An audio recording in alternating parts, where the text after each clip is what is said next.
Hello everyone, welcome to Dynamic Study. Today we are discuss designing a DFA for this particular language set of all string containing exactly two A's, at least two A's, at most two A's over sigma A और B. आज भी हम DFA का ही example लेकर आए हैं. अब आप सोच रहे होंगे कि बहुत सारे दिनों से सिर्फ DFA के ही एग्जाम्पल चल रहे हैं. तो DFA के एग्जाम्पल हम ज़्यादा से ज़्यादा क्यों कर रहे हैं? क्योंकि NTA UGC नेट एग्जाम में क्वेश्चन DFA से यही पूछा जाता है कि कितनी minimum number of state use होंगी इस पर्टिकुलर लैंग्वेज के लिए. तो आपसे भी मैं तो यही कहूँगी कि आपसे भी अगर जितने भी क्वेश्चन हो पाते हैं, जितने भी आप क्वेश्चन पॉसिबल हो आपसे करना एग्जाम्पल्स, उनको एक बार खुद से ट्राई करने की कोशिश कीजिए कि कितनी minimum number of states use होंगी. और थ्योरी ऑफ कंप्यूटेशन सब्जेक्ट ऐसा सब्जेक्ट है जिससे हमारा कोई भी क्वेश्चन गलत नहीं हो सकता NTA एग्जाम में, क्योंकि वो बेसिक कंसेप्ट पूछते हैं. तो अगर हमें आइडिया है DFA बनाने का तो हम इजीली DFA ड्रॉ करके और काउंट स्टेट्स को काउंट करके हम अपना आंसर फाइंड आउट कर सकते हैं. तो इससे पहले जो हमने DFA किए थे उनमें क्या था कि इनिशियल अगर दो सिंबल सेम हैं तो क्या DFA होगा और कितनी स्टेट्स यूज होंगी, या फिर लास्ट के सिंबल सेम या डिफरेंट हैं तो कितनी स्टेट्स यूज होंगी, या फिर स्टार्टिंग और एंडिंग अगर सेम है या स्टार्टिंग और एंडिंग डिफरेंट है तो कितनी स्टेट्स यूज होंगी. लेकिन आज जो हम DFA कंस्ट्रक्ट कर रहे हैं उसमें लेंथ गिवन है कि अगर हमारी स्ट्रिंग की लेंथ गिवन हो तो हमारा DFA कैसे कंस्ट्रक्ट होगा और कितनी नंबर ऑफ स्टेट्स यूज होंगी. तो फर्स्ट जो पार्ट है इस लैंग्वेज का उसमें क्या है, ये अलग अलग तीन लैंग्वेज है, इसको हमने एक ही लैंग्वेज में कंबाइन कर दिया है. एग्जैक्टली टू एज, यानी कि हमारी लेंथ स्ट्रिंग की लेंथ कितनी होनी चाहिए, एग्जैक्टली टू एज. अब बी सिंबल गिवन है, बी के ऊपर कोई चॉइस नहीं है, सिर्फ ए के लिए चॉइस है कि एग्जैक्टली दो ए ही हो सकते हैं. तो लेंथ ऑफ स्ट्रिंग को हम कैसे डिफाइन करते हैं, ये हमारी W को हम डिनोट करते हैं स्ट्रिंग से और मोड लगा दिया, that means string length of string. और किस इनपुट अल्फाबेट के लिए, ये A के लिए, यानी कि 2 होनी चाहिए. Length of string over A equal to 2. At least 2 edge में क्या होगा कि कम से कम 2 तो होंगे ही होंगे, उससे ज्यादा कितने ही ए हो सकते हैं, लेकिन 2 से कम नहीं होने चाहिए. सेम एज एटमोस्ट 2 एज है तो मैक्सिमम 2 ए होंगे, उससे ज्यादा नहीं होंगे. 0 ए हो सकता है, 1 ए हो सकता है, 2 ए हो सकता है, लेकिन अगर 3 ए आएगा तो वो हमारा ट्रू नहीं होगा इस पर्टिकुलर लैंग्वेज के लिए. तो हम DFA कंस्ट्रक्ट करना शुरू करते हैं फर्स्ट पार्ट के लिए. तो फर्स्ट पार्ट के लिए एग्जैक्टली 2 एज होने चाहिए, बी के ऊपर कोई कंडीशन नहीं है. तो जैसा कि आप सबको पता है हम DFA कंस्ट्रक्ट करने से पहले क्या करते हैं, लैंग्वेज के लिए हम स्ट्रिंग्स लिखते हैं कि कौन कौन सी स्ट्रिंग होंगी, ताकि हमें आइडिया हो कि DFA में क्या कंस्ट्रक्ट करना है. तो मिनिमम क्या स्ट्रिंग होगी हमारी, AA, क्योंकि एग्जैक्टली 2 एज, कोई भी बी कहीं पे भी हो, आगे हो, पीछे हो या बीच में हो, लेकिन 2 ए तो होंगे ही होंगे. उसके बाद बी के पास कोई चॉइस है ही नहीं, बी हमारा कहीं पे भी हो सकता है, BAA, BABA या फिर AAB. तो इस टाइप से हमारी infinite number of strings generate हो सकती हैं इस पर्टिकुलर लैंग्वेज से. तो हम DFA बनाने से पहले जब भी हम शुरू करते हैं वो हम करते हैं मिनिमम स्ट्रिंग के लिए. तो मिनिमम हमारी क्या है, A. तो Q0 स्टेट से हमने रीड किया A, Q1 स्टेट पे आए.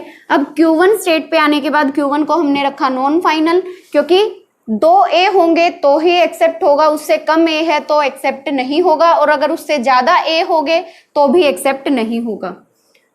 तो एक ए के लिए और रीड करके जाते हैं सेकंड स्टेट पे, Q2 पे.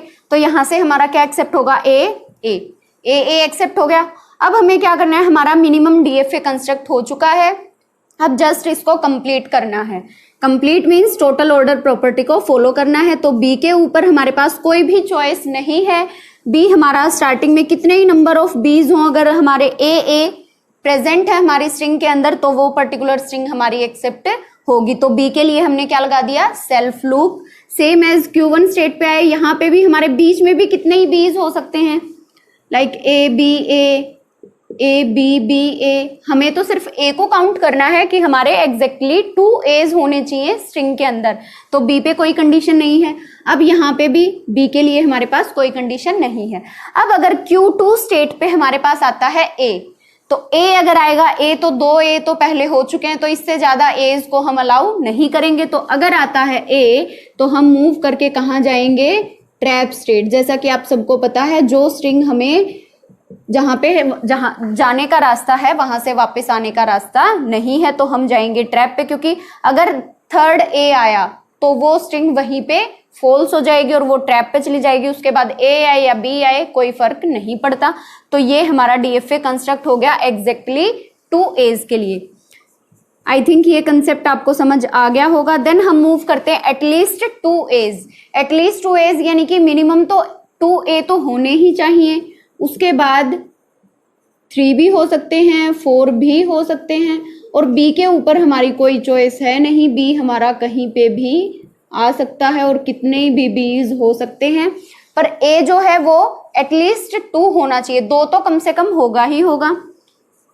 तो पहले 2 एज के लिए कंस्ट्रक्ट करेंगे, ए Q1 same as a Q2। अब यहाँ पे हमारा एटलीस्ट 2 एज फुलफिल हो गया है। अब हमें बी के लिए फिल करना है। अब कितने ही नंबर ऑफ बीज हो सकते हैं, बी कितने ही नंबर ऑफ बीज हो सकते हैं। अब अगर हम इस स्टेट के लिए ए का ट्रांजिशन फंक्शन अप्लाई करें तो वो कहाँ पे होगा। अगर अब हमारे पास तो कितने ही नंबर ऑफ एज आ सकते हैं, लेकिन मिनिमम कंडीशन तो हमारी फुलफिल हो गई है कि 2 ए होने चाहिए।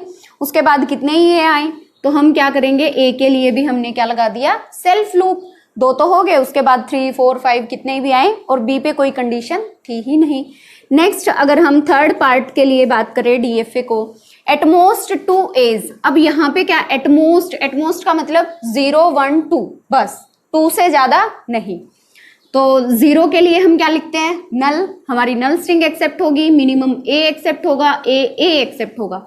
अब ये 2 ए आने के बाद अगर तीसरा ए आता है तो वो एक्सेप्ट नहीं होगा। बी के ऊपर कोई चॉइस है नहीं, तो सिंगल बी हुआ या फिर B B B B B A B, ये हमारे एक्सेप्ट हो सकते हैं। तो देन अगर हम बात करें, अब नल स्ट्रिंग अगर हमारी एक्सेप्ट होती है तो डीएफए में हम क्या करते हैं, आपको पता होगा, हम पहले भी डिस्कस कर चुके हैं। अगर हमें नल स्ट्रिंग को एक्सेप्ट कराना है तो हम अपनी इनिशियल स्टेट को फाइनल स्टेट बनाते हैं ताकि हमारी नल स्ट्रिंग एक्सेप्ट हो जाए। अब हमने इसको बना दिया फाइनल स्टेट, तो यहाँ पे हमारी एक्सेप्ट हो गई है। देन अगर हम बात करें Q0, नल स्ट्रिंग एक्सेप्ट होगी। अब अगर सिंगल ए आता है तो भी एक्सेप्ट होगा, तो इसको भी हम क्या बनाएंगे, फाइनल स्टेट। सेम एज अगर हमारा आता है सेकंड ए तो भी एक्सेप्ट होगा, तो इसको भी हम क्या बनाएंगे, फाइनल स्टेट। और बी के ऊपर तो कोई चॉइस है नहीं, तो बी के लिए हम क्या लगाएंगे, सेल्फ लूप। अब यहाँ पे अगर हमारे पास आता है ए, 0 ए यानी कि नल स्ट्रिंग एक्सेप्ट होगी, सिंगल ए एक्सेप्ट हो गया, 2 ए एक्सेप्ट हो गया। अब अगर थर्ड ए आता है तो उसके लिए कोई रास्ता नहीं है हमारे डीएफए में, तो हम कहाँ जाएंगे, ट्रैप स्टेट पे। और ट्रैप स्टेट पे जाने का रास्ता है, वापिस आने का रास्ता नहीं है। ये हमारे तीनों डीएफए कंस्ट्रक्ट हो चुके हैं इन पर्टिकुलर 3 लैंग्वेज के लिए।